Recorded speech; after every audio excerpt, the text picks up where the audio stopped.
Was I right when I said to you 9 months ago that a leprechaun is not going to come to your fucking house and give you gold, and that you better get to work now? Increase your power level, you're going to need it. Was I right? I was completely right. Nothing has changed. Nothing's changed. You're still in the same shit position you were then. You're still stuck somewhere in Cincinnati. You ain't got any big booty QEs at all. None of your dreams have come true. None. In the most favorable administration that we all prayed for, nothing has changed. God does not reward quitters, and he doesn't reward the slow. As counterintuitive as this may sound, God does not reward the thinkers. He rewards the action takers. The people who instantly take action without thinking do pretty good. A lot of stupid people get very rich by instantly taking action without thinking. Then you have the very smart people who take action and then think about the action they took. They think post-action.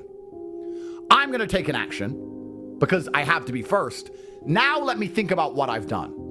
I've done something. So now let me think about how to make the most of the action I have taken. The people in the middle who are thinking about action only lose because they are never first. Thinking is slow. And they do that because they believe something is coming to save them. If you need it to rain, you shouldn't sit and pray. You shouldn't sit and hope. You shouldn't sit and complain that it's not raining. You shouldn't sit and wait. You should rain dance. Does a rain dance make clouds appear? No. But you should take action. Losers are going to suffer more than they've ever suffered, and winners are going to win more than they've ever won. And if you're a winner, you should be excited. If you're a loser, you better change teams quick, because there's no more sympathy for anybody. What action have you taken? Not what action were you hoping the system would take for you. What action have you taken? You as an individual, what have you done? The second best time, the first time being the past, the second best time is the present, and the worst time to possibly take action is the future. Because every day you delay is a day of life that you're going to experience without progression. For a man, your contentment will come from your purpose, and it will come from your competence, and it will come from succeeding objectives. It will come from completing difficult things that other people cannot complete. It will never come from the easily accessible hedonism, which you have confused for fun. If everybody can do it, you shouldn't want to do it. If everybody can go to that concert, you shouldn't want to go. If everybody can go to that club, you shouldn't want to go. You should only want to do things others can't do. The only fun I have is doing things I know you're not allowed to do. So you need to sit there and go, all right, I'm being asked to do something fun. Who else can do this? And if the answer is everybody, stop. I clear my emails. I've trained hard that day. I've made a couple $1 million. I've checked on all the people I love, all the people I care about. I've donated some money to charity. My children are fed. Their mothers are taken care of. Everything is in order. Everything is in its proper place. That is fun. If you say to me, Andrew, skip a portion of that organization and professionalism so that we can go and do something that everyone else can do, my answer will be no. That does not sound fun to me. And the fact that you think that's fun shows that you have a severe mental deficiency. Okay. Stay away from it. You're only going to find actual fun through purpose, and you're only going to find purpose through exceptionalism. So you need to become the best possible version of yourself in all realms. That's extremely important. The reason you are so unhappy is because you are trying to have fun. You're unhappy because you're trying to have fun instead of trying to become important. They are very different things, and you're never going to feel satisfied in your heart unless you become important. Please imagine, and I don't state this with arrogance, please imagine for a second you're the most Googled man on the planet. And you're a kickboxing world champion, and you have hundreds of millions of dollars, and you're built like a tank. Imagine how you feel when you look in the mirror. Nothing can match that, and nothing can beat that. I often see that when I speak to people who are too comfortable, they end up being unhappy. Yeah. You can't entertain yourself to happiness. You must earn happiness. You must climb a mountain. You must struggle yourself to happiness. That's extremely important. There must be physical, mental, social, creative, some kind of spiritual struggle. And those things being satisfied is what's going to satisfy you. It's like Bitcoin. Bitcoin's a mathematical equation. You solve the equation, you get a Bitcoin. Life is very much the same. There's struggles, there's difficulties which you have undertaken, which you have adopted to try and complete. And when you finish those things, then you get satisfaction as a reward. That's the Bitcoin. The only other alternative to that, to feel good, is hedonism. And that's not going to satisfy you for very long. And it's also going to destroy your life. So it's extremely important. You don't need fun. Fun is the vector from which Satan operates. Every time you look at something which is fun, it's all just hedonistic. There's no money to be made. You don't retire your mother. You don't help the world. You don't give to charity. You don't become stronger. You don't become wiser. You don't learn anything. Experiences are unique. Jail was a unique experience. Bunch of fun. Unique. Life's not about fun as a man. Life is about doing the right thing because it must be done. Now, there are some things that are fun which can be earned. And there are some things which are fun that you could do, which perhaps involve skill. Driving a supercar around a racetrack is fun. It involves skill. You have to be good at what you do. Cool. But a lot of this fun that is easily accessible to everyone, because not everybody can get a Ferrari on a closed racetrack. I can. You can't, because you're poor. You do not need fun until you've already reached the highest possible echelon. So this whole idea that you need fun in your life, you don't. What you need is purpose.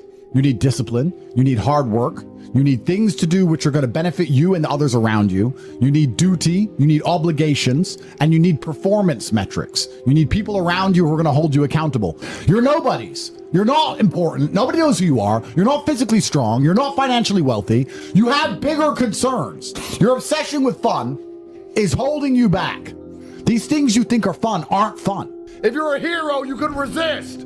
That's the point. That's the masculine essence. The history books are written about men like me, like Napoleon, like Genghis fucking Khan, who said, no, we are going to fight. There is no leprechaun who's going to bring you gold. People are afraid of accepting there's a problem because then they know they have a responsibility towards fixing it. Yeah. And they don't want to do anything, one, because they're lazy, and two, because they're afraid they might lose. So they'd rather pretend there's no problem at all. And I think I often say to people in a lot of my videos about a lot of other subjects that it's not always the winning and the losing. It's the fighting in the first place. And there's plenty of men in history you remember who ended up losing in the end. Napoleon, for example, who still fought, which is why they mattered. It's not, if you're only going to fight when you're guaranteed to win, then no bravery is required. And you have to fight so that you can look back on your life and feel happy that you tried to do something when you knew it was going on before it was too late. Forget about the winning and losing for now. Focus on the fight. Stop praying to be saved. No one is going to rescue you. If you're injecting struggle, and that struggle, solving those problems lead to a positive place, once you become addicted to it, you're going to become a machine of monumental achievement. There are some very simple basic things you can do. Weight training, chess, having debates, trying your very best to take care of your mother, retire her, make sure that your people who you love are taken care of.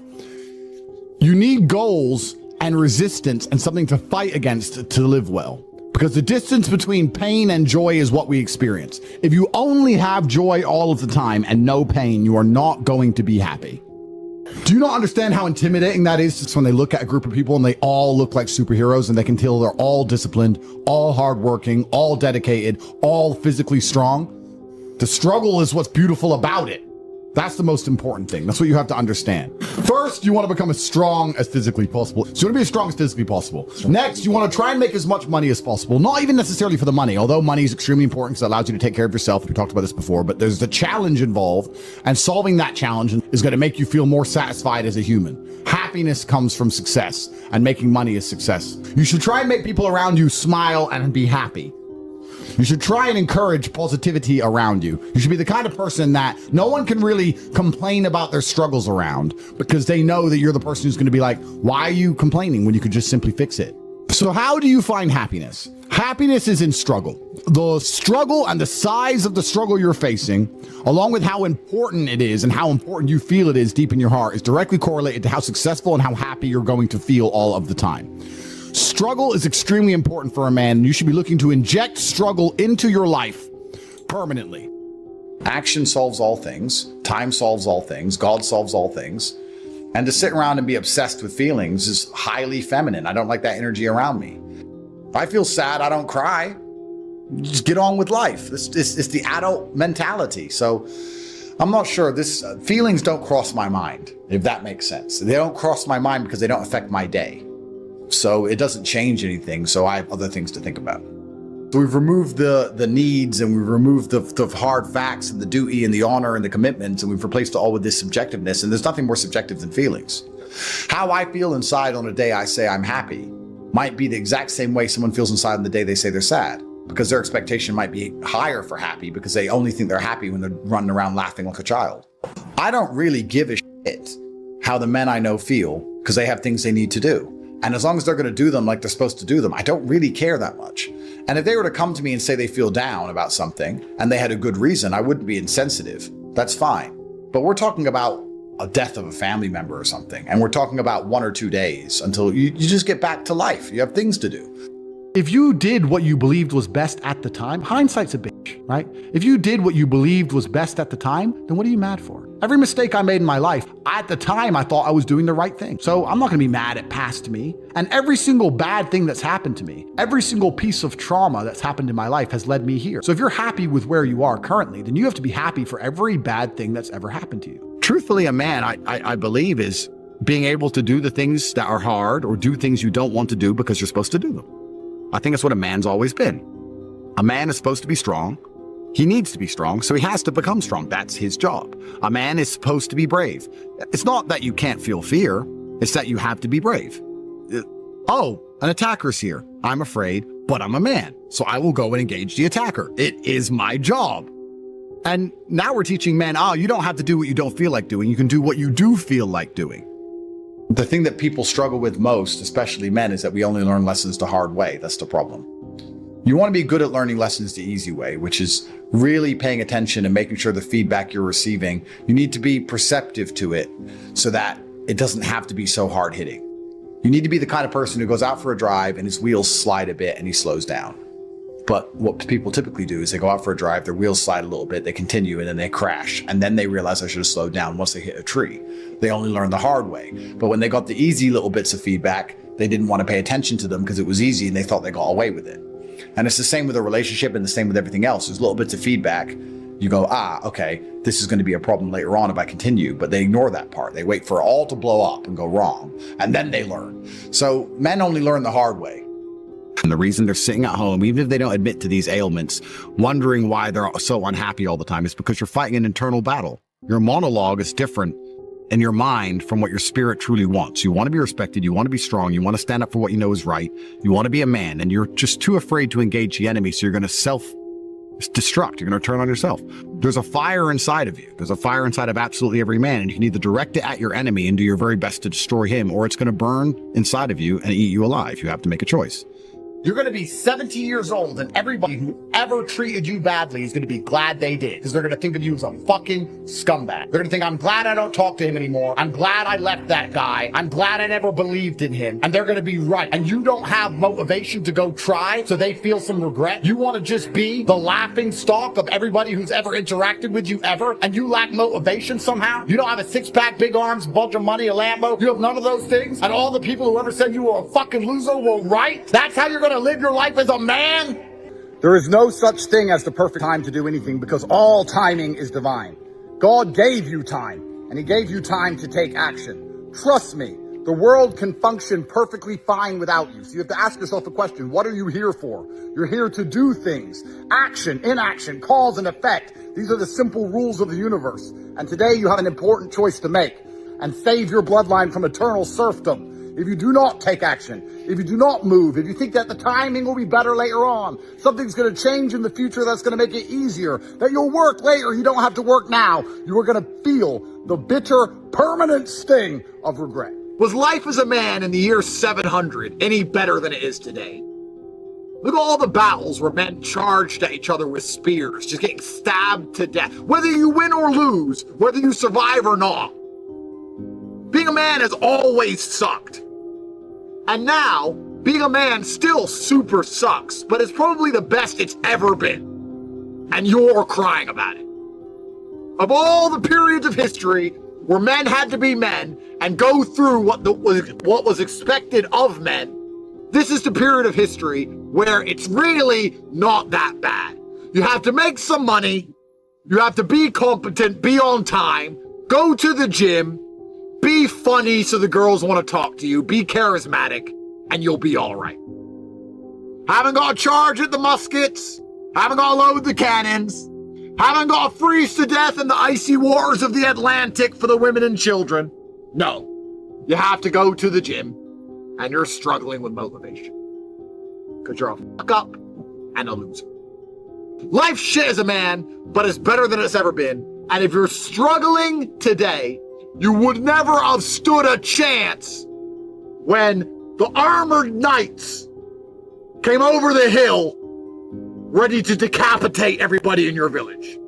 You would have pissed your little pants, stood there, covered in pee running down your legs, waiting for the fucking sword.